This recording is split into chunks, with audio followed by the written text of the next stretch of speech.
네, 이어서 우리 국토계획법의 5번째 테마인 용도 지역에 관한 내용들을 보겠습니다. 이 핵심 이론 부분하고 심한 내용을 같이 이렇게 묶어서 보겠습니다. 자, 일단 우리 용도 지역이라는 것 자체는 우리 앞에서 설명을 잠깐 드렸는데 우리나라 용도 지역의 끝에가 지역으로 끝나는 명칭 등을 토지 위에다가 지정을 하는 거죠. 그래서 용도 지역은 크게 4종류, 도시지역, 관리지역, 농림, 자연환경 보존지역이 있고 세 분이 되는데 도시지역 안에서 16개, 관리지역이 3가지로 세분이 되죠. 보, 생, 개 이런 식으로.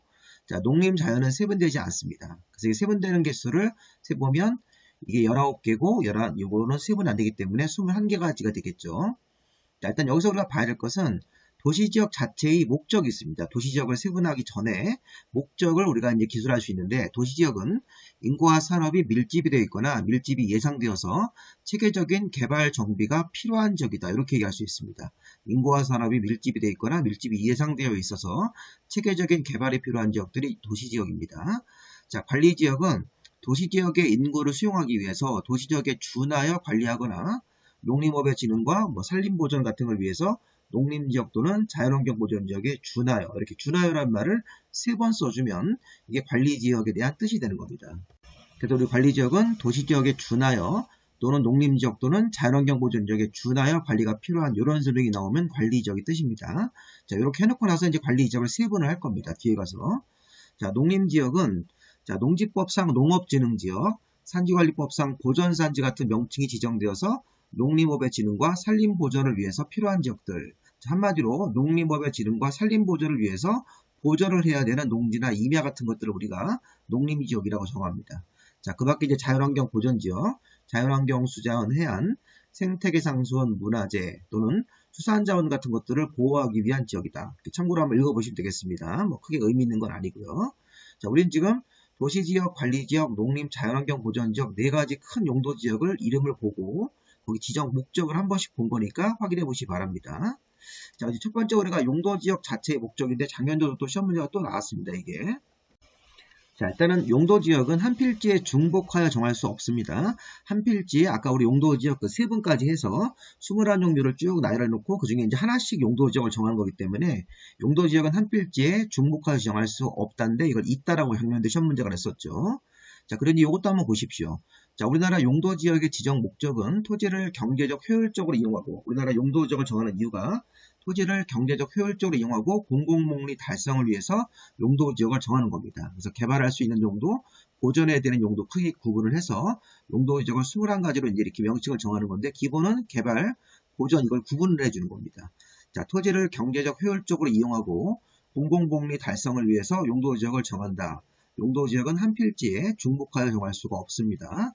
자, 근데 우리가 이제 저 뒤에 다음 강의에서 용도지구 배울 때는 용도지구는 한 필지에 중복 지정이 가능하다. 이런 식으로 설명할 수 있습니다. 용도지구와 용도구역제도는 한 필지에 용도지구나 구역 명칭이 2개 이상 중복될 수 있습니다. 그런데 이제 우리가 제일 처음 정하는 용도지역은 중복하여 정할 수가 없다고 봐야 되겠습니다. 자, 용도지역 지정 절차. 자, 용도지역 지정 절차에서는 시험의 포인트가 예외가 중요한데 원칙부터 먼저 봐야 됩니다.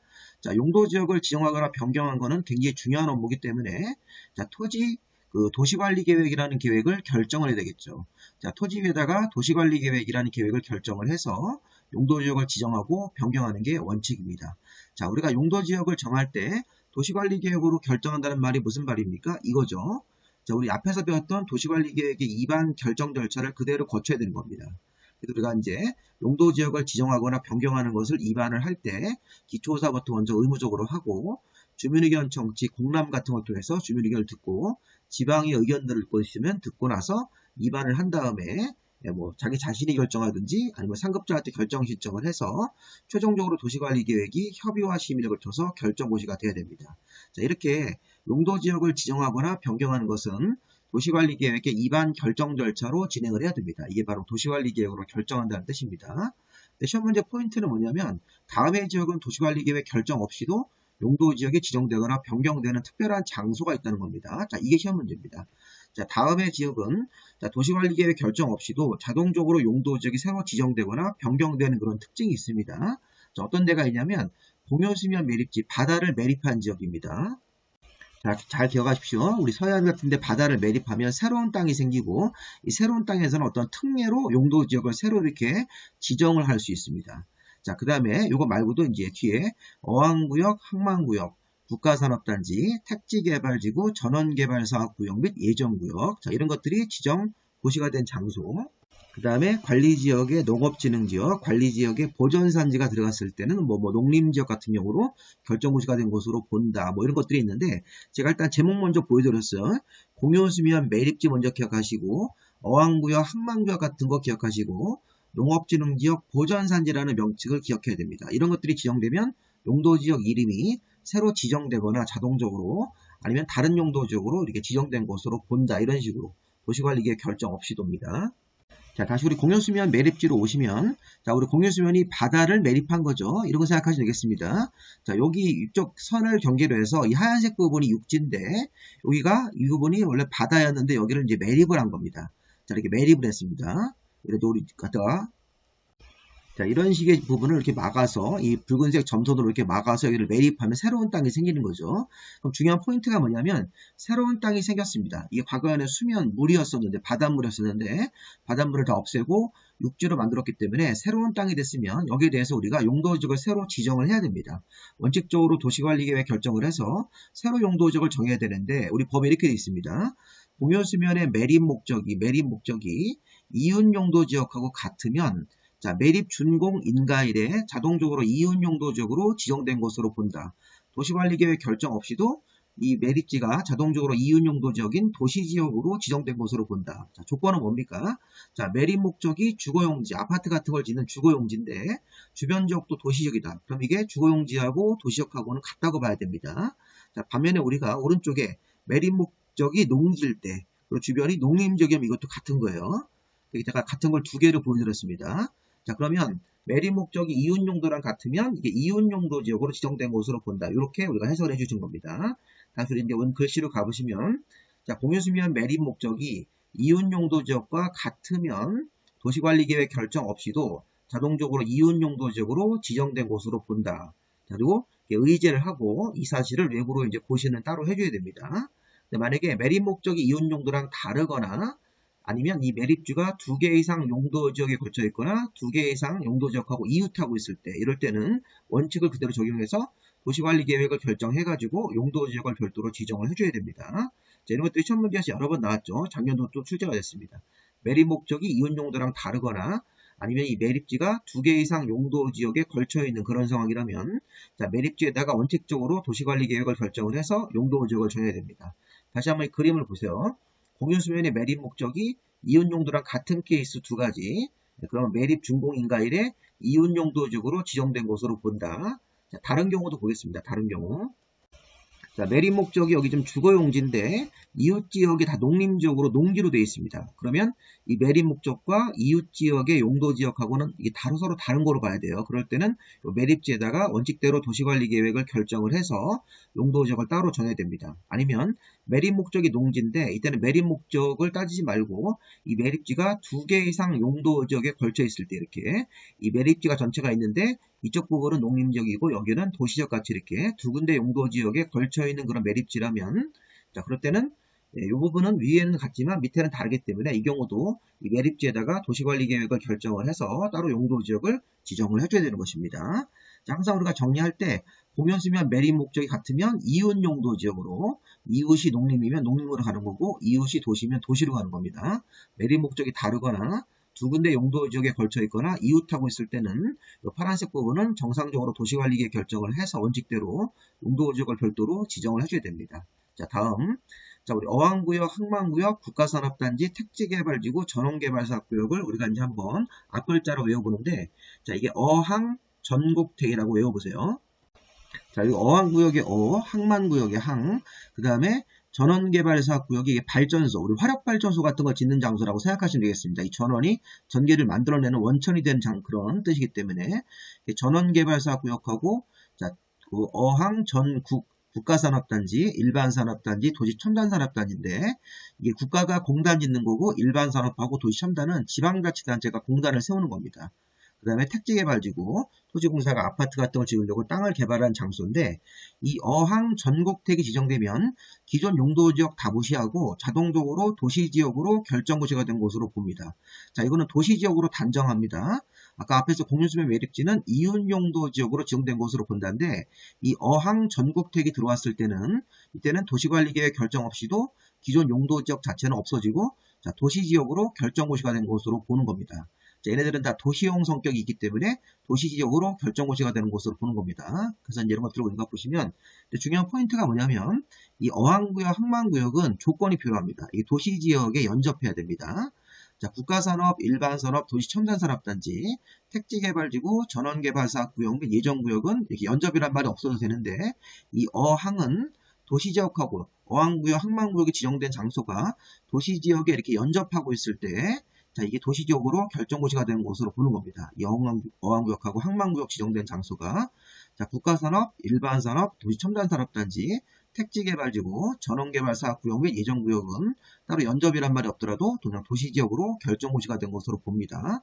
자, 단 이 전원개발사업구역에서 화력발전소 같은 거는 되는데 수력발전소 용지하고 송변전설비만을 설치하기 위한 부지는 또 제외가 됩니다. 그러니까 우리가 수력발전소를 건설하기 위한 전원개발 사업구역은 도시지역으로 결정고시가 될 수가 없습니다. 송변전설비만을 설치하기 위한 부지도 도시지역으로 결정고시가 된 곳으로 볼 수가 없다는 겁니다. 이 예외를 이렇게 빼주셔야 됩니다. 자, 두 가지를 기억하셔야 돼요. 자, 어항, 전국택, 어항구역, 항만구역, 자, 그 다음에 전원개발사업구역, 국가산업단지 같은 것 등 택지개발지구가 지정되면 도시지역 결정고시로 본다. 이렇게. 자, 그 다음에 예외를 기억해야 됩니다. 자, 어항구역, 항만구역은 도시지역에 연접해야 된다는 조건을 꼭 맞춰야 되고, 자, 다른 것들은 예외가 없습니다. 여기 이런 조건 같은 건 따로 안 붙습니다. 대신 이 전원개발사업구역에서 수력발전소하고 송변전설비를 위한 부지는 제외한다는 예외가 있으니까 그거 한번 생각해 보시면서 자, 이것도 그림을 한번 다시 한번 보겠습니다. 자, 여기에 집중해 보십시오. 여기가 자연환경 보전지역이네요. 자, 예를 든 겁니다. 기존 용도지역이 자연환경 보전지역인데, 자, 여기가 어항구역이라든가 항만구역이 지정이 됐습니다. 이렇게. 자, 원래가 자연환경 보전지역으로 자연환경을 보존하고 있었는데, 자, 어항을 만들기 위한 어항구역, 항만을 위한 항만구역이 지정됐습니다. 자, 근데 얘가 이렇게 분홍색 부분을 잘 보면 이게 도시역하고 붙어 있죠. 이렇게. 자, 이런 조건이 맞았기 때문에 이 어항구역과 항만구역은 더 이상 자연환경으로 보지 않고 도시지역으로 결정고시가 된 것으로 보는 겁니다. 자, 그 밖에 우리가 전국택도 있었죠. 전원개발사업구역, 국가산업단지, 택지개발지구는 기존 용도가 뭐 관리든 농림이든 따지지 않고 이런 것들이 지정이 됐을 때, 정됐을 때 도시지역으로 결정고시가 된 것으로 보는 겁니다. 자, 이거는 도시역하고 연접할 필요는 없는 겁니다. 자, 이런 식으로 해서 관련 내용들을 살펴보시고요. 자, 하나 더 있습니다. 자, 관리지역의 농업진흥지역, 관리지역의 보전산지. 자, 이때는 포인트가 관리지역이란 말이 꼭 붙어야 됩니다. 자, 관리지역의 농업진흥지역이 관리지역의 보전산지 같은 것들이 지정됐을 때는 그때는 각각 농림지역 또는 자연환경보전지역으로 결정고시가 된 것으로 본다. 이렇게 되어 있습니다. 자, 주의할 점은 이거죠. 자, 관리지역의 농업진흥지역이라는 명칭을 농지법으로 정하면 이 관리지역 자체는 없어지고 이제 이게 농림지역으로 자동적으로 결정고시가 됩니다. 자, 그 다음에 우리 관리지역장의 보전산지라는 명칭을 산지관리법이라는 거로 지정을 하면 자, 이때는 농림지역으로만 보지 말고 농림 또는 자연환경보전지역으로 선택해서 결정고시가 된 것으로 볼 수 있습니다. 이렇게 본다 이렇게 되어 있습니다. 자, 관리지역의 농업진흥지역 지정되면 관리지역 자체가 농림지역으로 바뀌는 거고 관리지역의 보전산지가 지정됐을 때는 이 보전산지를 정하면서 이제 선택을 할 수 있습니다. 농림으로 결정고시로 볼 수도 있고 자연환경 보전지역으로 결정고시가 된 것으로 이렇게 볼 수 있는 이런 식으로 선택사항이라고 보시면 되겠습니다. 자, 이 조항은 반드시 관리지역에서만 적용을 합니다. 앞에 우리 어항 전국택 할 때는 이게 어딘지는 상관없습니다. 어항구역, 항만구역, 국가산업, 뭐 택지개발, 전원개발은 앞에 관리지역이라는 단서가 없으니까 도시지역이 아닌 나머지 지역들은 다 적용이 되는데 여기 좀 전에 봤던 이 어항 전국택 말고 자, 관리지역의 농업진흥지역, 관리지역의 보전산지가 들어갔을 때는 각각 농림지역으로 그 다음에 관리지역의 보전산지가 들어갔을 때는 농림 또는 자연환경 보전지역으로 결정고시가 된 것으로 본다. 자, 이렇게 이게 자, 지금까지 배운 내용들이 아까 우리 공유수면 매립지 결론 이윤용도지역으로 지정된 것으로 보는 겁니다. 매립 목적이 이윤용도랑 같으면 그 다음에 어항 전국택은 도시지역으로 결정고시가 된 것으로 본다. 관리지역에 농업진흥지역 들어가면 농림지역으로 관리지역의 보전산지가 지정고시가 되면 그때는 농림 또는 자연환경보존지역으로 선택해서 결정고시가 된 것으로 보는 것입니다. 자, 그 다음 우리가 이제 금방 보신 것도 이게 관리지역으로 들어가서 관리지역에 농업진흥지역 들어가면 농림지역으로, 관리지역에 보전산지가 들어간 요 장소는 농림 또는 자연환경보존지역으로 결정고시가 된 것으로 봅니다. 자, 여기까지 내용을 가지고 이제 시험 문제를 많이 냅니다. 자, 우리 지금 배운 게 뭡니까? 자, 용도지역을 지정 변경하는 것은 도시관리계획을 결정을 한다. 도시관리계획을 결정을 해서 용도지역을 지정 변경하는데, 자, 공유수면 매립지라든가 어항전국택, 관리지역의 농업진흥지역 이런 거 들어가면, 자, 도시관리계획 결정 없이도 용도지역이自動적으로 지정되거나 변경되는 장소가 있다는 것입니다. 의제 규정을 적용해서, 자, 그 다음 주제. 자, 이제 용도지역의 종류를 봐야 되겠습니다. 자, 우리 앞에서 크게 4종류, 세번하면 21종류인데, 자, 21종류의 이름 파악하시고, 이제 그 목적을 좀 봐야 됩니다. 아까 우리 큰 용도지역은 미리 봤습니다. 자, 문제는 이제 도시지역이 주거, 상업, 공업, 녹지로 세분되고, 이 주거지역이 다시 6개로 세분되는 거 아시죠? 1, 2종 전용, 1, 2, 3종 일반, 준주거. 자, 상업지역은 중일, 근, 유 이렇게 세분되는 겁니다. 중일, 유근 하셔도 됩니다. 자, 중일, 근유, 외우실 때 중심, 일반, 근린, 유통인데, 자, 우리가 이 중학교 1학년 되면 근육이 생긴다 이렇게 외우시면 되겠습니다. 외우실 때 중일, 근유 이렇게. 자, 그 다음에 우리 중학교 1학년 되면 근육이 생기는데 그 중학교 1학년 학생 이름이 전일준입니다. 공업지역은 전용공업, 일반공업, 중공업으로 세분되기 때문에 전일준, 중학교 1학년 이름이 전일준. 자, 그 전일준 학생이 근육 많이 생기려고 먹는 한약이 있습니다. 그 한약 이름이 보생자입니다. 보생자. 자, 보생자 그러면 보생자, 녹지지역을 세분한 거죠. 그 다음에 관리적으로 가서 이 보생자라는 한약을 먹으려고 만든 개 모임이 있다. 보생개 이런 식으로 보생개. 자, 관리지역 세분명칭입니다. 그래서 우리가 21가지 이름을 이렇게 해서 쭉 한번 보시고 농림과 자연환경보존지역은 세분이 안 됩니다. 자, 이런 것들 우리가 이제 기본 이론 공부할 때 다 공부해서 외우셨을 겁니다. 자, 우리 뭐 못 외우신 분도 계시겠지만 빨리 이제 숙제를 좀 하셔야 됩니다. 자, 여기서 포인트는 뭐냐면 주거지역으로 들어갑니다. 도시지역에서 세분명칭 주거지역 들어가면 주거지역에서 1, 2종 전용주거가 있고 1, 2, 3종 일반주거가 있고 준주거가 있는데 얘네들이 이제 세부 지정 목적이 있습니다. 자, 1종 전용은 단독주택 중심의 양호한 주거환경 보호, 단독주택 중심으로 나가면 1종 전용, 공동주택 중심으로 양호한 주거환경 보호 그러면 2종 전용이 되겠습니다. 1, 2 전용주거는 1, 2종밖에 없으니까 단독주택 중심에 공동주택 중심에 이렇게 표현하면 되는 거고, 자, 일반주거는 1, 2, 3종이 있으니까 단독 공동하지 마시고 저층주택 중심의 편리한 주거환경을 조성한다. 저층주택 중심에, 중층주택 중심에, 중고층 주택 중심의 편리한 주거환경을 조성하는 지역이 이제 1, 2, 3종 일반주거 지역에 대한 목적입니다. 참고로 저층은 평균 4층 이하, 중층은 평균 18층 이하고, 중고층은 18층을 초과하게 질 수 있는 곳을 우리가 3종 일반주거, 중고층 주택이 가능한 곳으로 보시면 되겠습니다. 자, 단독주택 중심의 양호한, 공동주택 중심의 양호한, 저층주택 중심의 편리한, 자, 중층주택 중심의 편리한, 중고층 주택 중심의 편리한 이렇게 나가시면 우리가 1, 2종 전용, 1, 2, 3종 일반주거, 자, 그 다음에 주거 기능에다가 이렇게 상업 업무 기능을 섞어서 할 수 있는 곳이 어딥니까? 준주거지역입니다. 자, 주거지역 중에서 제일 이제 짱값이 높은 곳인데 주거 기능에다가 이렇게 상업 기능까지 들어갈 수 있으니까 이게 이제 토지의 지가가 좀 더 높게 형성이 되어 있습니다. 주거지역 내에서. 자, 주거 기능 위주로 상업 업무입니다. 공업은 들어가시면 안 됩니다. 주거 기능 위주로 상업 업무 기능 같은 것들을 보완하는 곳이 준주거지역입니다. 자, 상업지역 중일 근유, 이건 순서가 좀 바뀌어 있으니까 뭐 읽을 때 중일 근유 이렇게 읽으시면 되고 중일 유근 하셔도 됩니다. 자, 중학교 1학년이 되면 생긴다 근육이 뭐 이렇게 외울 수 있으니까요. 자, 도심, 부도심이 나오면 중심상업, 일반적인 상업이란 말이 나오면 일반상업. 자, 도시 내 유통기능 증진 같은 게 유통상업입니다. 우리 실무에서 이제 우리가 가락동 농산물장 같은 거라든가 우리 쿠팡 물류센터 이런 것들이 다 유통상업지역이라고 보시면 되겠습니다. 유통기능이 증진하기 위한 어떤 시장이라든가 물류센터 이런 것들이 있는 곳이고, 자, 근린지역 내 일용품 공급, 여기 근린지역이란 말이 나오면 근린상업이라고 생각하시고, 주택가 근처에 소규모 상업지역 같은 것들을 우리가 이제 근린상업지역이라고 볼 수 있겠습니다. 자, 도심, 부도심, 일반적인 상업, 도시 내 유통기능 그러면 유통상업, 근린지역 나오면 근린상업이라고 생각하시면서 이것들 다른 거랑 이렇게 바꿨을 때 헷갈리지 않게끔 정리하시면 되겠습니다. 자, 우리 공업지역도 중화공업이라든가 공해성 공업을 수용하는 곳이 전용공업이고, 환경을 저해하지 않는 일종의 소규모 공업을 배치하는 게 일반 공업이고, 자, 경공업에다가 주거기능하고 상업 업무 이렇게, 자, 상업 업무를 같이 묶어서, 자, 경공업, 주거, 상업기능까지 모두 혼재하는 곳이 준공업지역이고, 준공업지역이 공업지역에서 제일 이제 땅값이 높게 형성이 되어 있습니다. 실무에서 우리가 중화, 환경을 저해하지 않는 공업, 경공업에다가 주거, 상업을 이렇게 혼재하는 곳이 중공업이니까 이런 식으로 해서 세 가지 명칭 이름 보시고 목적을 가볍게 보셔야 됩니다. 자, 녹지지역. 자, 녹지지역. 자, 보존녹지, 자연녹지, 생산녹지, 보생차.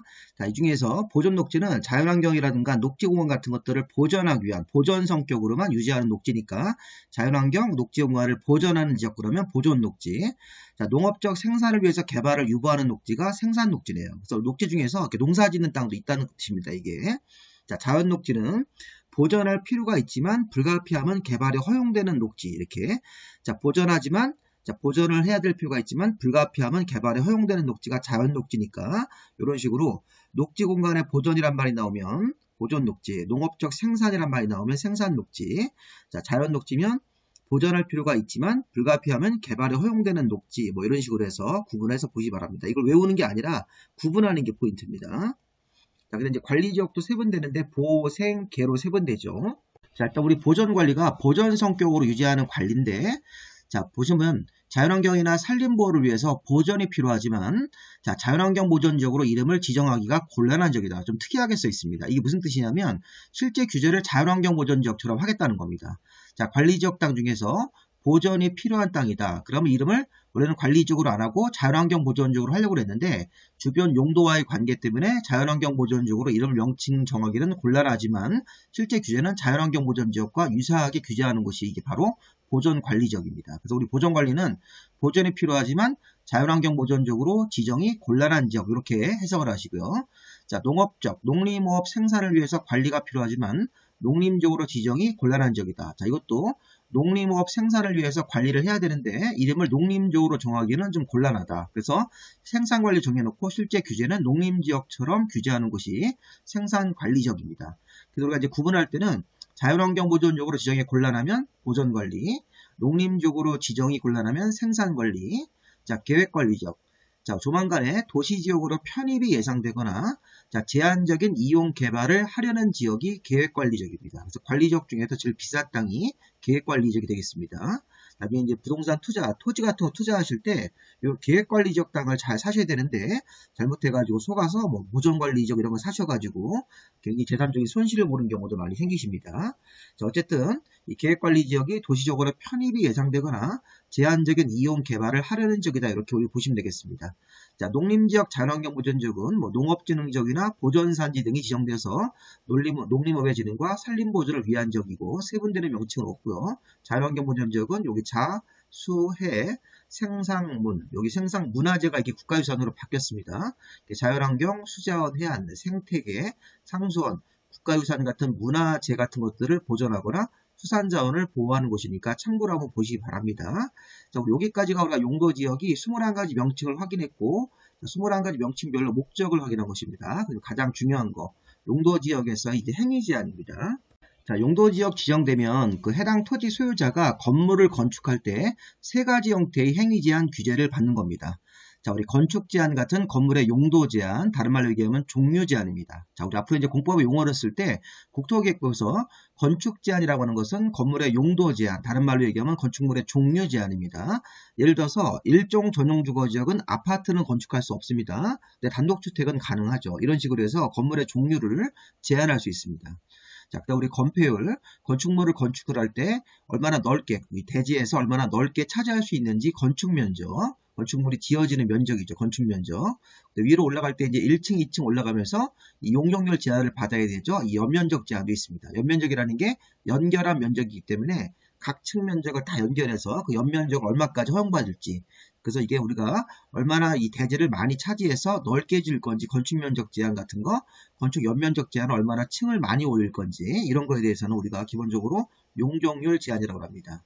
근데 문제는 이제 건폐율 용적을 하기 전에 건축 제한을 먼저 봐야 되겠죠. 시험 문제에서 뭐 여러 번 나왔는데 최근에는 조금 안 나오는 경향성이 있습니다. 자, 일단 우리 건축 제한부터 먼저 보시면요. 건축 제한이 그림에서 여기 요 음영이 들어간 요 회색 부분 땅이 일종 전용 주거지역이다. 그러면 건축물의 건축 제한이라는 걸 이렇게 표를 만들어서 일종 전용 주거지역에서는 단독주택은 가능하다. 연립주택도 가능하고요. 일종 근린생활설 같은 상가 같은 것들 가능한데 아파트 같은 건물, 병원 같은 의료시설, 대학 같은 교육시설은 안 됩니다. 추가로 여기 숙박, 위락시설도 일종 전용 주거지역은 안 되죠. 안 되는 이유는 여러분 아실 겁니다. 우리가 일종 전용은 단독주택 중심의 양호한 주거환경이 목적이기 때문에 일학시설 같은 술집 같은 거, 숙박시설 같은 호텔, 모텔 같은 거, 의료시설 같은 우리 전염병원자들이 수용되는 병원, 뭐 자원순환 관련시설, 고물시장 이런 것들은 공장청구는 이 단독주택 중심의 양호한 주거환경에 위반되는 건물이기 때문에 건축이 안 되는 것입니다. 자, 반면에 우리가 단독, 연립, 상가, 종교집회장 같은 교회, 소규모 교회, 유치원, 초중고, 노유자 시설, 노인들이라든가 유아 관련 시설들, 주차장 이런 것들은 건축이 가능합니다. 자, 제가 이렇게 설명한 게 바로 이제 건축 제한의 개념인데 이게 조금 이제 어려운 게 뭐냐면 이 표가 있습니다. 표. 이 표를 가지고 문제를 내면 이제 어려운 문제가 심한 문제로 좀 보셔야 되겠습니다. 자, 예전에 23회 때 한번 나왔었는데 이게 이제 대통령령 71조에 보면 이렇게 표가 있습니다. 일종 전용주거에서 이 파란색 건축할 수 있는 건물입니다. 그래서 그냥 건축할 수 있는 건물 단독주택하고 일종 근린생활설, 우리 건축법에서 배우는 일종 근린생활설, 소매점, 뭐 휴게음식점, 이미용원, 뭐 세탁소, 의원 같은 것들 이런 것들이 일종 근린생활설인데 자 이런 것들은 그냥 건축할 수 있고 여기 2번으로 내려가시면 이 표 밑에 2번은 자 조례가 정하면 이게 특광시군의 조례로 특별광역자치시와 시군 조례로 정하면 추가로 할 수 있는 건물이 연립이나 단독주택이 있네요. 연립 단독. 자, 외우는 게 아니라 그냥 보세요. 자, 연립 단독 같은 경우도 공동주택 중에서 가능하지만 여기 아파트가 안 쓰여있기 때문에 아파트는 안 되는 겁니다. 자, 그 다음에 우리가 2종 근린생활시설 중에서 종교집회장 500 미만의 이제 교회나 사찰 같은 것들인데 이것도 가능하고 추가적으로 큰 종교집회장은 여기 밥원으로 가서 1000제곱미터 미만까지 가능합니다. 이게. 다시 한번 보시면 연립이나 다세대 같은 경우도 추가적으로 건축할 수 있다. 조례가 허용을 해서 그 다음에 종교집회장, 교회나 사찰 같은 것들인데 500 미만은 여기 라번으로 가능하고 1000제곱미터 미만이면 이게 추가적으로 종교시설로 종교집회장 1000 미만까지 가능합니다. 자, 유치원, 초등고등학교는 되죠.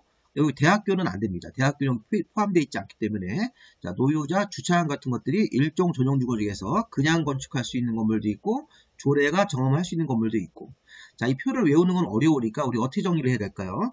다음 중 일종 전용주거지역에서 건축할 수 있는 건물이 아닌 것은 이렇게 나오면 현 문제가 그러면 아파트 안 되는 거죠? 대학교도 안 됩니다. 이 표 위에 1번이나 2번 항목이 없기 때문에 자 일종 근린생활설이 자 1000제곱미터 미만이니까 1500이라고 나오면 안 됩니다. 사이즈가 여기서 보시면 소매점 같은 경우는 1500제곱미터로 할 수 있다고 그러면 틀린 거죠. 사이즈 때문에 안 되는 겁니다. 하나 더 해볼까요? 자 종교집회장도 500 미만짜리가 있고 1000 미만짜리가 있으니까 뭐 300이라든가 700짜리는 되는데 1500짜리 종교집회장은 건축이 불가합니다. 이런 식으로 이렇게 결론만 딱 내시면 되겠습니다. 자, 2종 전용주거지역. 이 표가 21가지 표가 있는데 답을 필요는 없고요. 자, 2종 전용주거지역도 건축할 수 있는 건물이 있습니다. 자, 표가 있네요. 또 이렇게 71조의 대통령령 71조의 별표에 근거해서. 자, 근데 우리가 1종 전용과 2종 전용 거의 비슷합니다. 여기 다시 한번 보세요. 단독하고 1종 근린생활설 1000 미만짜리 연립 다세대, 종교집회장 500미만, 추가적으로 종교집회장 1000미만, 유치원 초중고, 노유자 주차장인데 이게 2종 전용도 여기 단독주택이 있고 1종은생으로 1000 미만이 있고 종교집회장 500 미만, 추가적으로 1000제곱미터 미만, 유치원 초중고, 노유자 주차장이니까 1종 전용과 2종 전용에서 건축할 수 있는 건물이 거의 유사한데 잘 보세요. 이 공동주택 부분이 차이가 있습니다. 공동주택. 자, 공동주택이 1종 전용에서는 여기 조례가 정하면 할 수 있는 항목에서 연립이나 다세대까지만 가능하다. 그런데 여기 2종 전용은 우리 2종 전용의 목적이 공동주택 중심의 양호안이기 때문에 공동주택을 조례 쪽에서 위로 올려가지고 공동주택 모두 할 수 있는 겁니다. 모두. 공동주택 아파트든 뭐 연립이든 다세대든 기숙사든 공동주택에 들어가는 세부 건물을 다 할 수 있다는 것입니다. 자, 이 부분만 차이를 가지시면 되겠습니다. 그래서 우리가 2종 전용이 시험 문제가 만약에 나온다면 아파트도 가능합니다. 자, 반면에 우리가 보세요. 초중고등학교는 되지만 대학교는 안 되는 거죠. 아까처럼 일종 근생이 1000제곱미터 미만까지만 가능하기 때문에 1500짜리는 안 되는 거고요. 불가. 종교집회장도 1500은 안 되는 거죠. 이게 500 미만짜리하고 1000 미만짜리만 들어가 있기 때문에. 자, 이런 부분을 아까 1종 전용과 2종 전용은 맨 앞에 있는 건축 제한이기 때문에 용도지역상 살펴보실 필요가 있습니다. 그런데 최근에 우리가 여기 보시면 문제가 좀 안 나오지만 29회 때 이 준주거 지역 쪽의 문제를 냈습니다. 준주거 지역 쪽. 자, 이 준주거 지역하고 이제 자연환경보전지역 표를 하나만 더 볼 건데, 자, 준주거 지역에서는 잘 보세요. 여기 똑같이 대통령령 71조 별표인데 건축할 수 없는 건물로 되어 있습니다. 제가 이거 분홍색으로 좀 바꿔놨습니다. 좀 전에 우리가 1종 전용주거하고 2종 전용은 건축할 수 있는 건물이 나열되어 있기 때문에 여기 써있는 건물이 가능하고 여기 써있지 않은 건물들은 불가한 겁니다. 근데 이게 준주거 지역은 좀 특이하게 건축할 수 없는 건물 형태로 나와 있습니다. 그래서 건축할 수 없는 건물이니까 1번이나 2번 항목에 들어가면 다 할 수 없다는 겁니다. 준주거 지역하고 안 맞는 성격의 건물들이기 때문에 뭐 단란주점, 뭐 게임 제공업소, 격리병원 이런 것들은 안 됩니다. 숙박설도 안 됩니다. 안 되는 건물들을 나열하고 있네요. 1종 전용과 2종 전용과 반대로 기술하고 있습니다. 이 표 자체가. 자, 그런 것도 있다는 겁니다. 자, 문제는 뭐냐면 시험 문제 포인트는 어떻게 잡아야 되냐면 준주거 지역 문제가 나오면 할 수 있는 건물을 찾는 겁니다. 자, 뭐 격리병원 안 되고 위락설도 안 되고, 잘 보세요. 축사라든가 도축장도 안 되죠. 이게 시험 문제 나왔던 것들입니다. 묘지도 안 됩니다. 자원 순환 관련해서 고물상도 안 되는 건데, 잘 보십시오. 여기 보시면 액화 석유가스 충전소, 이렇게 가스 충전소라든가 그리고 가스 저장소 같은 것들은 안 되지만 수소연료 공급설은 제외. 자, 안 되는 건물 중에서 제외이기 때문에 이건 할 수 있다는 것입니다. 그리고 숙박설도 생활 숙박설 같은 경우는 제외. 자, 생활 숙박설, 수소연료 공급설 같은 거하고 여기 문화 및 집회 중에서 공연장 같은 것들은 제외니까 자, 이런 것들은 할 수 있는 건물로 봐야 됩니다. 이걸 좀 파란색으로 써있는 이 부분을 좀 잘 보시면서 다음 종 준주거 지역에서 할 수 있는 건물 그러면 수소연료 공급설 아니면 문화 및 집회 중에 공연장, 전시장 같은 것들은 가능하다. 준주거 지역 내에서 가능하다. 이런 식으로 안 되는 건물들을 다 외울 필요는 없습니다. 자, 마지막으로 자연환경 보전 지역도 건축할 수 있는 건물로 되어 있네요. 이렇게. 자, 우리가 이제 건축할 수 없는 건물 준주거 지역 대표적이고, 자, 다시 자연환경 보전 지역으로 오시면 이 자연환경 보전 지역도 할 수 있는 건물로 되어 있네요. 아까 준주거 지역은 할 수 없는이었었는데 여기 다시 할 수 있는으로 되어 있습니다. 자, 자연환경 보전 지역은 자연환경 같은 걸 보호하기 위해서 단독주택이 농어가주택으로 자연환경 훼손하지 않는 이런 건물은 가능합니다. 단독주택도 농어가주택이면 가능하고 학교는 초등학교만 할 수 있네요. 잘 보세요. 여기 지금 노란색을 봐도 여기 단독주택 이외에 공동주택은 아예 할 수가 없습니다. 그래서 자연환경 보전 지역에서는 단독주택을 농어가주택으로 현저한 자연훼손이 없는 경우만 인정할 수 있다. 학교는 초등학교만 가능하니까 여기 보시면 중학교, 고등학교, 대학교 안 됩니다. 공동주택도 안 된다는 사실을 잘 확인하시기 바랍니다. 자, 아파트 연립 다세대까지 다 금지입니다. 추가적으로 자연환경에서는 1종 근린 생활시설 중에서 몇 가지가 가능하고요. 자, 2종 근린 생활시설 종교집회장, 2종 근린 생활시설 중에서 종교집회장이면 이게 500제곱미터 미만이고, 추가적으로 종교시설 500제곱미터보다 큰 것도 지목이 종교용지면 추가적으로 종교시설로 인정합니다. 자, 수소연료 공급시설, 자, 작물재배사라든가 온실 같은 거, 자, 공공하수, 국방 군사시설, 군부대 같은 거, 공공하수처리시설, 발전소 같은 발전시설, 묘지 같은 것들이 자연환경 보전 지역 내에서 가능한 건물로 보시면 되겠습니다. 자, 가장 중요한 포인트는 이 자연환경 보전 내에서는 단독주택을 농어가주택만 가능하기 때문에 공동주택은 불가합니다. 불가. 아무것도 못합니다. 아파트 연립 다세대 다 불가고 학교는 초등학교만 가능하고 여기 중학교, 고등학교, 대학교도 금지입니다.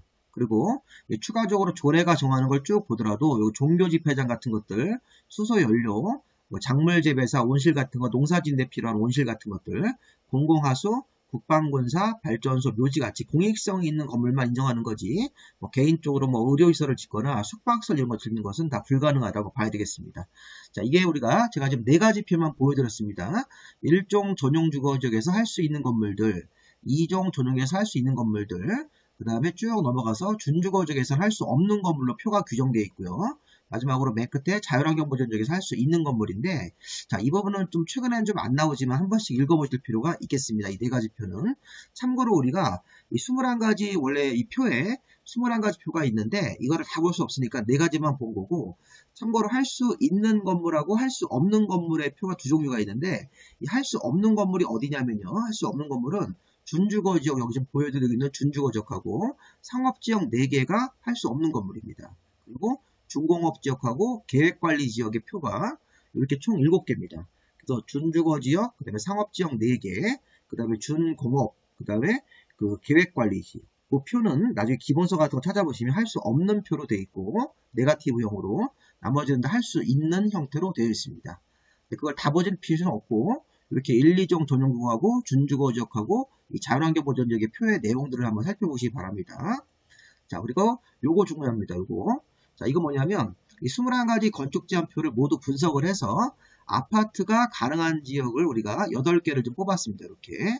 그 다음에 단독주택은 불가능한 지역 2군데를 뽑고 나머지는 다 되는 것입니다. 자, 우리가 아파트가 가능한 지역이 주거지역 중에서 1종자는 다 빼야 됩니다. 자, 2종 전용, 2종 일반, 3종 일반, 준주거지역 4군데하고, 자, 상업지역에서 유통상업 빼죠. 유통상업을 빼고 중1 근에서는 아파트 건축이 가능합니다. 주상복합 형태로. 자, 중공업지역도 아파트가 가능한 지역을 볼 수 있습니다. 그러니까 중공업지역의 목적이 경공업을 수용하면서 주거와 상업 같은 걸 보완하기 때문에 주거기능의 성격인 아파트도 가능하다고 볼 수 있습니다.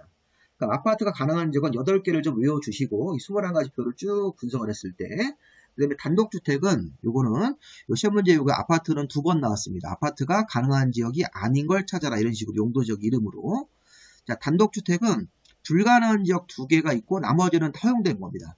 나머지 19군데에서는 아파트, 단독주택은 뭐 허용됩니다. 자, 이 단독주택이 불가한 데는 유통상업지역, 유통기능 증진을 위해서 농산물 시장 이런 지역이기 때문에 유통상업에서는 농산물 시장 내에다가 단독주택을 지을 수가 없는 거고, 이 전용공업 쪽도 중화공업을 수용하는 곳이기 때문에 단독주택을 지을 수가 없습니다. 자, 나머지 19개 용도 지역은 가능한 쪽으로 봅니다. 이런 식으로 해서 단독주택은 불가능한데 2개, 아파트는 가능한 지역 8개를 좀 따로 요거는 좀 암기를 좀 해놓으실 필요가 있겠습니다. 자, 그 다음에 이제 우리 건축 제한에 예외가 있는데, 자, 우리 지금까지 배운 별표가 건축 제한을 판단하는 원칙입니다. 원칙. 자, 우리 항상 국법은 원칙이 있고 예외가 있는데, 이 예외는 예전에 한번 나오고 거의 잘 안 나오기 때문에 제가 살짝만 그 개념을 좀 알려드릴게요. 이 건축 제한 예외는 못 외우셔도 상관없고 그냥 개념만 좀 잡아 두십시오. 자, 건축 제한을 처리하는 방식이 좀 전에 배웠던 국토계획법의 대통령령 별표를 보지 않고 개별법이 정하는 바에 따라서 건축 제한을 적용한다고 합니다. 자, 이게 무슨 말인가요? 예를 들어서, 자, 농공단지라는 명칭이 들어가면 산업입지 개발에 관한 법률이 적용하는 바에 따른다. 자, 이게 아까 좀 전에 우리가 용도지역이 만약에 계획관리지역이다. 그럼 계획관리지역이면 계획관리지역 표에 따라서 이제 건축물을 건축할 수 있는지 없는지를 판단하는 게 원칙인데, 계획관리지역에 농공단지라는 새로운 명칭이 들어오면 이때는 농공단지가 더 세기 때문에 산업입지 및 개발에 관한 법률에 따라서 건축 제한을 먼저 적용하는 겁니다. 그 별표를 보지 않고. 자, 그런 게 또 있습니다. 자, 이게 더 중요합니다. 자, 이거는 농림지역이라는 전제를 먼저 깔아야 됩니다. 농림지역에 농업진흥지역이 들어가면 농림지역의 별표의 그 내용을 보지 않고 농지법에 따라서 건축 제한을 처리합니다. 자, 농림지역에 보전산지가 들어갔을 때도 이 농림지역의 별표를 보지 않고 이 산지관리법이 정하는 바에 따른다. 자, 농림지역에 초지가 들어갔을 때도 이 농림지역 별표의 내용을 찾아보지 않고 초지법이 정하는 바에 따라서 먼저 건축 제한을 처리합니다. 자, 요거는 좀 기억을 좀 해주시기 좋겠습니다. 자, 농림지역의 농업진흥지역, 농림지역의 보전산지, 농림지역의 초지가 들어가면 각각 농지법, 산지관리법, 초지법이 정하는 바에 따라서 건축 제한을 예외적으로 개별법에 따라서 먼저 적용하도록 되어 있습니다. 그 국토계획법의 대통령령 별표를 보지 않고. 자, 그 다음에 요거는 조금 어려운데 이번에는 자율환경보존지역이라는 게 전제로 깔리는 겁니다. 자율환경보존지역에 공원구역이 들어가면 자연공업법, 자율환경보존지역에 상수원 보호구역 들어가면 수도법, 자율환경보존지역에 지정문화유산, 천연기념물 같은 게 들어갔을 때 이런 거 들어가면 문화유산 보존 활용에 관한 법률, 자연유산 보존 활용에 관한 법률에 따라서 처리한다. 자율환경보존지역에 해양보호구역 들어가면 해양생태계 보존관리법, 자율환경보존지역에 수산자원보호구역 들어가면 수산자원관리법이 정하는 바에 따릅니다. 자, 이 내용 굉장히 어렵죠. 어려워서 학원에서 아예 강의를 안 합니다. 선생님들이. 자, 이거는 이제 수험생들이 이 명칭 자체의 법을 외우는 건 굉장히 어렵습니다. 강사들은 외우는데 자주 하니까. 근데 우리가 이제 수험생들은 이게 그런 거다라는 뜻만 아시면 됩니다. 자연환경 보전 지역에 공원구역 들어가면 자연공원법, 자연환경 보전 지역에서 상수원 보호구역 들어가면 이 자연환경 보전 지역 별표를 찾아보지 않고 수도법이라는 법을 찾아본다. 그래서 건축제한을 수도법에 따라서 처리하는 겁니다. 또 자연환경 보전 지역의 지정 문화유산 보호구역, 자연환경 보전 지역의 천연기념물 보호구역 들어가면 문화유산 보존 활용에 관한 법률, 자연유산 보존 활용에 관한 법률 같은 것들을 적용한다. 이 밑에 것도 그런 뜻으로 해석을 하시면 되겠습니다. 자, 여기까지 살짝 보시면 이제 건축 제한이 끝난 겁니다. 건축 제한이 이런 식으로 해서 원칙은 대통령령 별표, 그 다음에 이렇게 예외적으로 개별법을 적용하는 장소가 있었다. 이렇게. 자, 그 다음 이제 건폐율하고 용적률 남았네요. 자, 우리 건폐율은 이 공식을 보면 건폐율이 이제 백분 비율인데 이 대지 면적에 대한 건축 면적의 비율이고 요 그림상 여기가 이제 기본적으로 약간 좀 이게 비율은 좀 안 맞지만 요게 요 부분이 이제 건축 면적이죠. 건축물이 땅의 대지 부분을 차지하는 면적입니다. 자, 지금 같은 예에서는 대지 면적이 뭐 100제곱미터고 이 건축 면적이 60이면 여기다 집어넣으면 대지 면적 100 분자 건축 면적 60이면 0.6인데 곱하기 100%에서 60%가 나오는 거죠. 그래서 우리가 이거 왼쪽 같은 그림도 대지 면적이 100인데 건축 면적이 50으로 지으면 건폐율은 50%. 자, 건폐율이 높아질 때는 이 건축 면적이 커지는 거죠. 100분의 여기 89라면 이거는 0.8인데 이건 80%가 나오겠죠. 뭐 30% 이런 식으로 강화가 됩니다. 건폐율이 낮아지면 강화되는 거고 건폐율이 높아지는 경우에는 이제 건폐율이 숫자가 커지는 겁니다. 완화 형태로. 자, 문제는 뭐냐면 이 건폐율 자체가 이거 한번 보세요. 건폐율 경우에는 숫자를 외워야 됩니다. 우리가 지금 보면 이 법률 쪽에 건폐율 기준 숫자가 있고 요거 보시면 이런 것들 그 다음에 대통령령의 기준이 하나 더 있습니다. 자, 여기 보십시오. 이 법률에는 도시지역을 주, 상, 공, 노까지만 세부를 하고 주거지역 전체가 건폐율은 70% 이하, 상업지역은 90% 이하, 공업지역은 70 이하, 녹지는 20 이하인데 이거를 대통령령으로 한 번 더 세분을 합니다. 그러면 세분한 게 바로 요겁니다. 요거. 사실 이게 더 중요한 겁니다. 이걸 외우셔야 됩니다. 자, 우리 이제 1순환 때 우리가 이제 기본 이론 하신 분들은 이 건폐율을 자, 용도지역 이름 순서 쭉 정해놓고 얘가 중1 유군으로 잡아놨습니다. 순서가 50, 50, 60, 60, 50, 70 이하로 정하는 겁니다. 그래서 대통령령으로 이 이하 범위 안에서 나중에 이제 실무 가면 이렇게 조례로 다시 한번 정하도록 되어 있습니다. 이 범위 안에서. 중요한 거는 법률 쪽 기준은 주거지역 자체가 이렇게 세분이 안 돼 있기 때문에 그냥 뭐 70, 90, 70, 20인데 이 주거지역 70% 이하 범위 안에서 주거지역을 1, 2종 전용, 1, 2, 3종 일반, 준주거지역으로 나눠서 5, 5, 6, 6, 5, 7 어차피 건폐율은 다 10단위이기 때문에 단단위로 암기를 하시면 되겠습니다. 55국에 6657 이렇게 전화번호 외우듯이 우리 예전에는 전화번호가 이제 가정집 전화번호가 이렇게 국자리가 두 개였었죠. 그래서 우리가 55국에 6657 뭐 이런 식으로 외우시기 바랍니다. 55국에 6657. 자, 상업지역은 중1, 유9으로 순서를 잡은 다음에 중학교 1학년 되면 생긴다 근육이 한 다음에 9887 이렇게 987로 내려가는 겁니다. 55국에 6657, 9887. 자, 공업지역은 모두 다 70% 이하 777이죠. 전일준. 녹지지역 보생자는 222. 그 다음에 관리지역, 보호생계, 농자인데, 자, 둘둘넷, 둘둘로 끝나네요. 자, 우리 보전관리지역이 자연환경 보전지역에 준해서 관리하는 곳이고, 생산관리가 농림지역에 준하기 때문에, 요거 40%를 중심으로 위아래가 같은 겁니다. 이런 식으로 이렇게. 자, 외워보겠습니다. 556657, 9887, 777, 둘둘둘, 둘둘넷, 둘둘 이런 식으로. 안 보고 할 줄 아셔야 되겠습니다. 자, 이게 건폐율 기준의 원칙입니다. 자, 숫자를 외우시고 이 옆에 용도지역 순서를 잘 잡으셔야 됩니다. 숫자만 외우고 용도지역 순서를 모르시면 안 되겠죠. 자, 문제는 뭐냐면 이 건폐율의 완화라는 특례가 있습니다. 이게 특례 규정인데 자, 노란색으로 좀 바꾸고요. 자, 우리 건폐율은 앞에 용도지역 21가지 명칭별로 기준 숫자가 잡혀 있는데 이 건폐율 중에서 대표적으로 20%짜리들 이런 거 자, 이런 거 20%밖에 안 되는데 여기에 어떤 특별한 명칭이 들어오면 이렇게 농공단지, 자연공원 이런 게 들어오면 건폐율이 이렇게 커집니다. 굉장히 좋은 거죠, 건축주한테. 그래서 이제 이거 가지고 시험 문제를 두 번을 출제했습니다. 이거 이쪽 법을 하고 이쪽 법을 오른쪽 거 가지고. 이것까지 우리가 하셔야지만 건폐율이 마무리가 됩니다. 자, 우리 건폐율이 보세요. 29회 때 이게 전체적으로 문제를 냈는데 가장 큰 걸 찾아라 이런 식으로 해서 답이 그때 농공단지였었는데요. 국가산업단지나 농공단지 이런 게 답이 되는데 이게 뭐냐면 농공단지라는 명칭이 들어오면 예를 들어서 우리가 농림지역 같은데 농림지역이라는 용도지역에서 농공단지가 들어오면 원래 농림지역은 20% 이하밖에 안 줍니다. 이런 식으로 뭐 생산관리지역도 20% 이런 식으로 이런 걸 생각하시면 되는데 농림지역에서 농공단지가 들어가가지고 농촌지역에다가 조그맣게 공장을 세울 때는 70% 이하까지 건폐율이 커질 수 있습니다. 또 농림지역의 자연공원이라든가 취약지구 들어가면 60% 이하까지, 또 농림지역의 국가산업단지나 일반산업단지 같은 게 들어가면 80% 이하까지, 농림지역의 개발진흥지구 들어가면 40%, 또 어떤 자연환경보존지역이나 농림지역 같은 데다가 수산자원 보호구역을 정하면 또 40% 이하까지, 수산물 가공공장 같은 거 지을 때 40% 이하까지 할 수 있습니다. 자, 이걸 우리 한번 암기하라 해볼까요? 이렇게 암기할 때 어떤 명칭이 들어오면 숫자 얼마 이렇게 외워야 되기 때문에 이렇게 외우세요. 자, 여기 보시면 70세 나이의 농부가 60살 때 자취생활을 했었다 이렇게 외워보는 겁니다. 70세 나이의 농부인데 60살 때 자취했었다.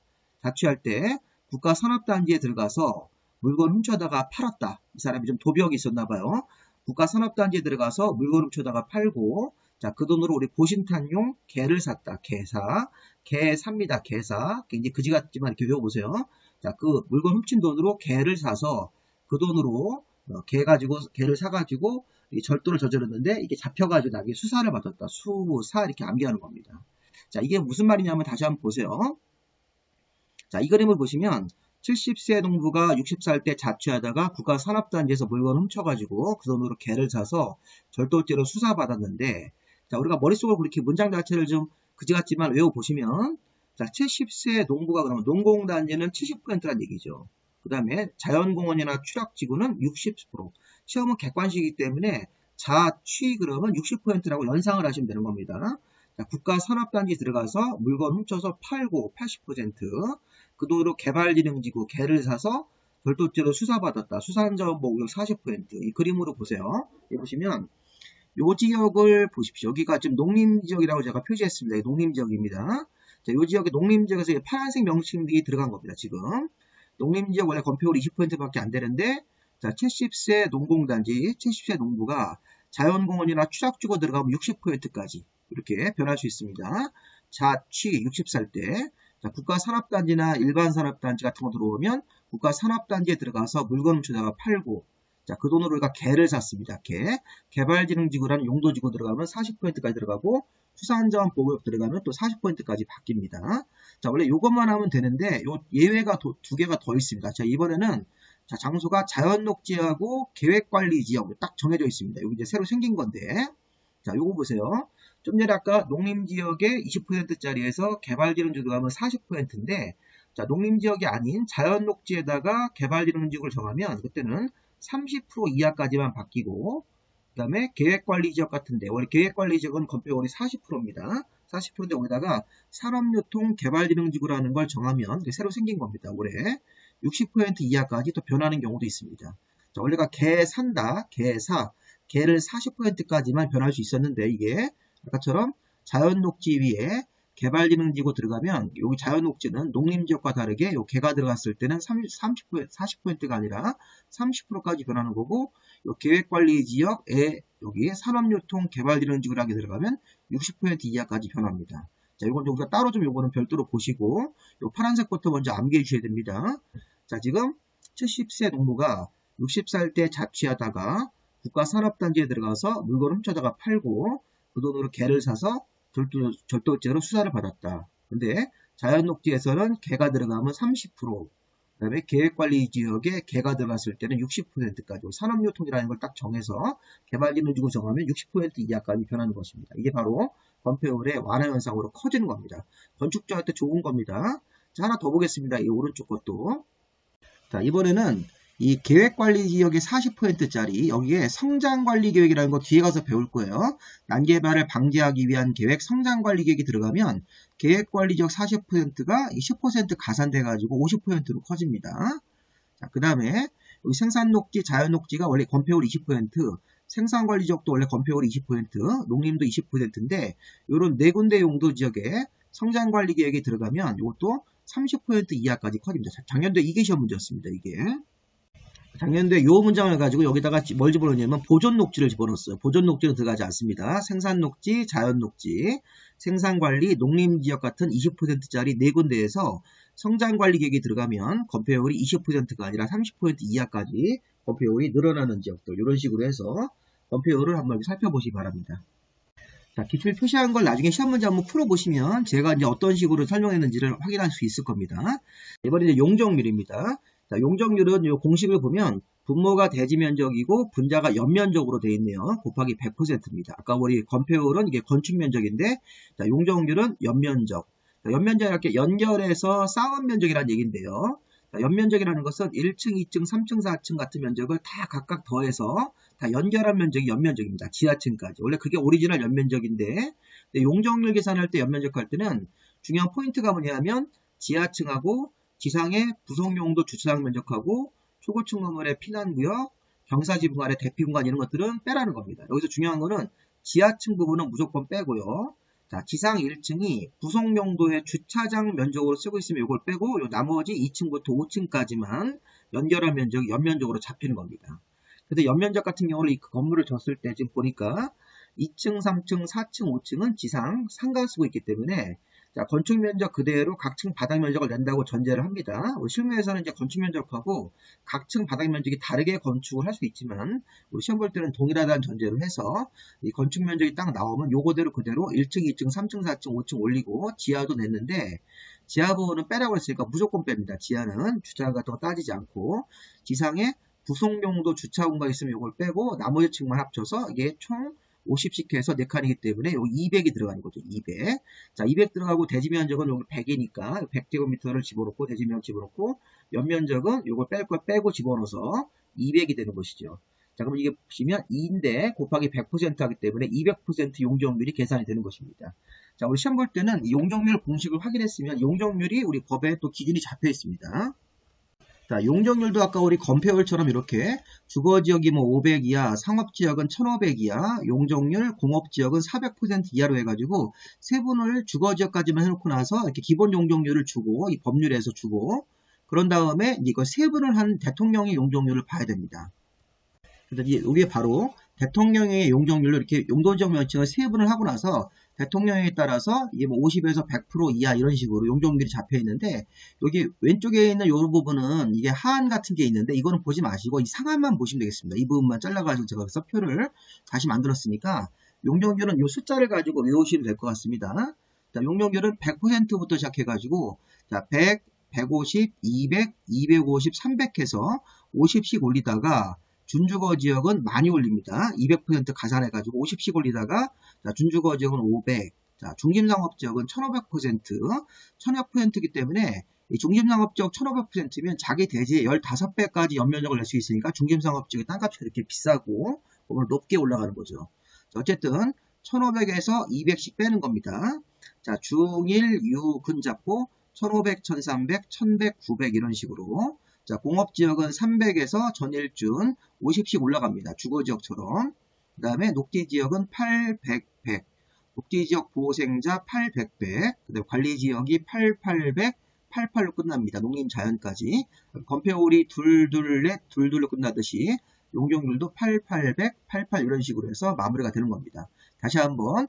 자, 용적률이 100에서 50씩 올라가다가 여기 300에서 500으로 엄청 올라가는 거 조심하시고.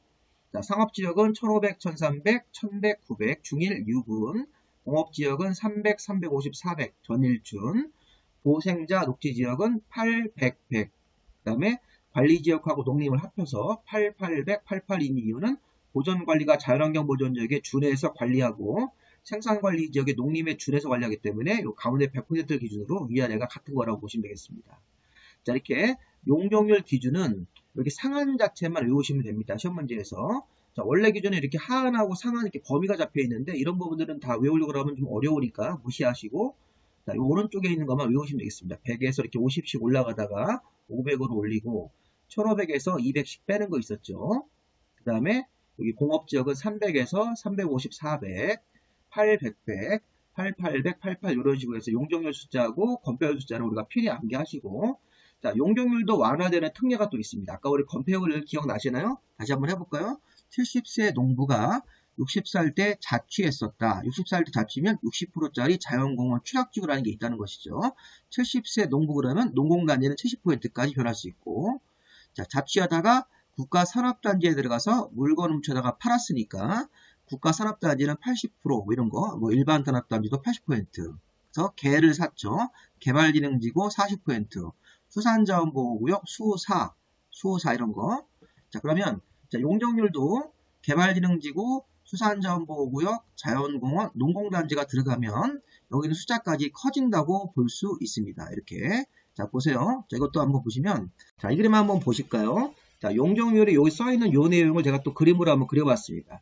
자, 여기 농림지역에서 이렇게 파란색 명칭이 들어가면, 원래가 농림지역이면 용적률이 80% 이하이기 때문에 실무 가면 80% 이하로 조례로 다시 한번 정해서 막 70이나 60까지 떨어져 있습니다. 근데 실무에서 이게 농림지역의 용적률을 올려주기 위해서 이런 네 가지 명칭을 정하는데, 이렇게 한번 외워보세요. 계백장군이, 자, 우리 옛날에 이제 백대 시대 때 우리 계백장군이라는 분이 있었는데 발음이 비슷하니까 계백장군이 수파리를 잡아서, 자, 수파리가 적군의 첩자입니다. 첩자. 그래서 계백장군이 적군의 첩자 수파리를 잡아서 자백을 받았다. 이렇게. 자, 여기 농부 150명 앞에서, 이게 농공단지가 할 게 없어가지고 억지로 이제 만든 겁니다. 농부 150명 앞에서 이렇게. 그래서 우리 계백장군이 수파리를 잡고 자백을 받았다. 어떤 정보를 훔쳤는지. 자, 농부 150명 앞에서 이렇게 한번 외워보세요. 우리가 지금 농림지역이 원래가 80% 이하로 낮게 되어 있는데, 자, 우리가 계백장군, 개가 들어가면 100%까지 커질 수 있고, 수산자원 보호구역 들어가면 다시 80%까지 회복될 수 있고, 그 다음에 자백받았다. 자연공원 들어가면 100%, 농공단지 들어가면 150%. 이렇게 용적률이 4개밖에 없습니다. 이렇게.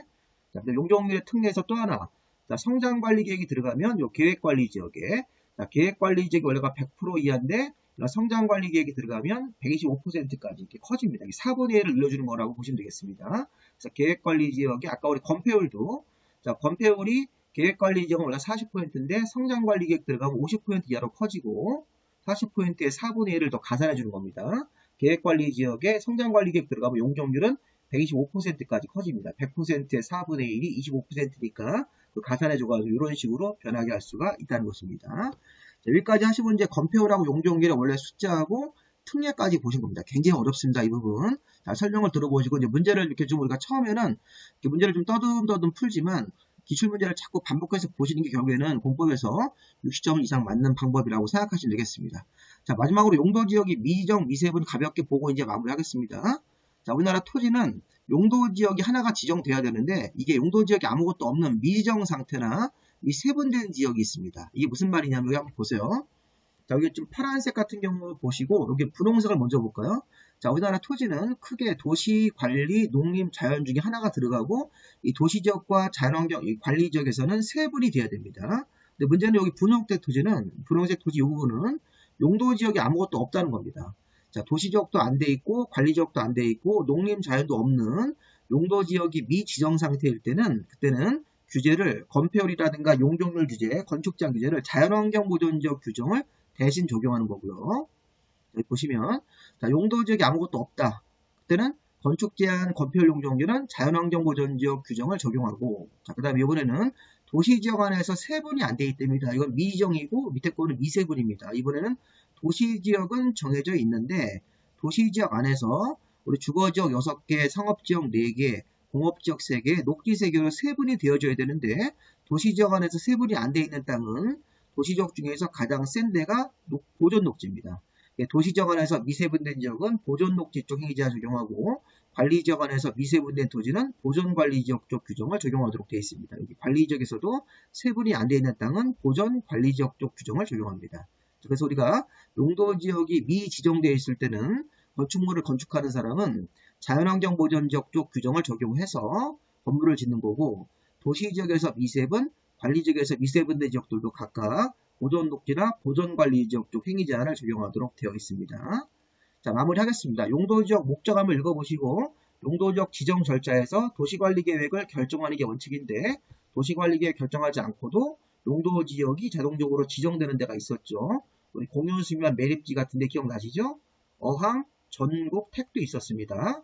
자, 용도지역 종류는 21가지 이런 명칭 한번 보시고 목적 확인하시고 이 행위 제한이 제일 공부하기 어려운 부분입니다. 건축 제한, 건폐율 제한, 용적률 제한, 자, 미지정, 미세분된 지역 행위 제한 각자 공부하시기 바랍니다. 자, 교재는 제가 이렇게 심화역집하고 기출문제 교재를 가지고 공부하시면 된다고 말씀드리겠고 교재가 필요하시면 문자로 구입의사를 주시면 되겠습니다. 자, 여기까지 마무리하고 다음 강의 용도지구입니다. 강의가 좀 길었지만 잘 들어보시기 바랍니다. 자, 구독과 좋아요도 부탁드리겠습니다. 수고 많이 하셨습니다.